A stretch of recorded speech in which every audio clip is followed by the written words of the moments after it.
Assalamualaikum warahmatullahi wabarakatuh. Innal hamdalillah salatan wa salaman ala Rasulillah wa ala alihi wa ashabihi wa man tabi'ah amma ba'. Jadi sebagaimana yang telah kita ketahui bersama yang bahwa surah Al-Fatihah merupakan bahagian daripada salah satu rukun daripada rukun-rukun sembahyang. Maka oleh karena demikian diwajibkan secara fardhu ain kepada pribadi manusia untuk belajar cara membaca Al-Fatihah dengan baik dan benar, baik itu meliputi daripada makhrijil huruf ataupun daripada tajwid yang terkandung di dalam surah Al-Fatihah itu sendiri. Maka sering terjadi kesalahan realita kehidupan manusia di ketika membaca surah Al-Fatihah tersebut. Terdapat 8 kesalahan. Kesalahan yang pertama yaitu di ketika membaca surah Al-Fatihah, maka ia tidak membaca bismillah.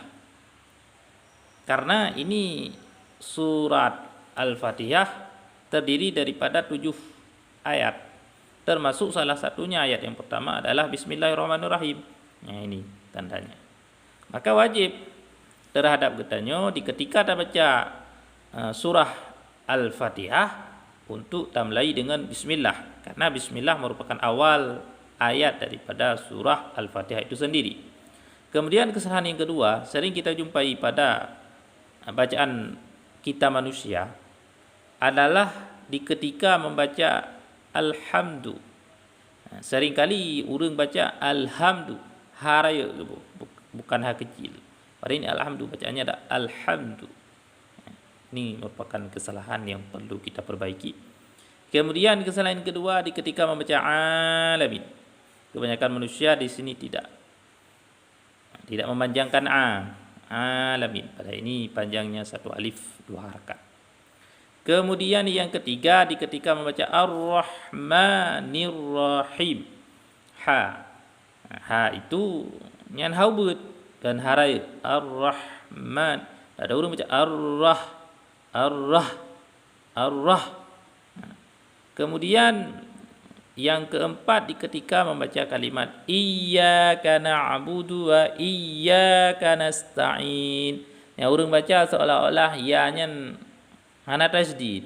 Seakan-akan lagi baca iya biasa dalam bahasa Indonesia, iya hana tasdid. Padahal inan adalah hana tasdid. Iya bacaannya. Kemudian ba ihdina, bahanya nyina haraya bukan haubut. Ihdina bukan ihdinas. Ihdinas kan? Lalu orang kembali itu baca haubut bukan haraya, padahal ini adalah haraya. Kemudian sirat. Siratnya sirat. Orang baca si biasa.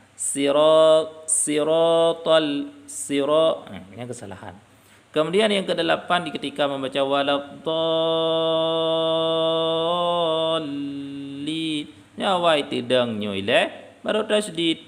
Ada orang kepada tasdid aju hana kepada dang. Ini merupakan kesalahan yang perlu kita perbaiki kembali. Maka oleh karena demikian yo ke-8 buah kesalahan yang sering-sering dengar di ketika orang baca surah Al-Fatihah. Maka ada baiknya lebih teliti, lebih dalam fasih untuk tambaruno di kitanya bacaan Fatihah tersebut. Bahkan dikarenakan surah Al-Fatihah merupakan bahagian daripada rukun sembahyang, maka sahnya sembahyang sangat tergantung kepada sahnya bacaan Fatihah. Bila seandainya di kitanya bacaan Fatihah gelom beres, maka diragukan untuk sah sembahyang yang kitanya pubut tersebut. Maka seakan-akan Allah tidak akan pernah menerima sembahyang yang pernah kita kerjakan bahkan dikarenakan pada hanabereh. Maka lebih telitilah kitanya di dalam bacaan Fatihah tersebut. Moga kiranya makhrijil huruf yang kita baca di dalam Fatihah tersebut aman dan nyaman sehingga sahlah Fatihah kitanya. Maka menyusah Fatihah kitanya, insyaallah sembahyang kitanya pun akan sah, akan diterima oleh Allah Subhanahu wa taala. Hadanallahu wa iyyakum ajma'in. Assalamualaikum warahmatullahi wabarakatuh.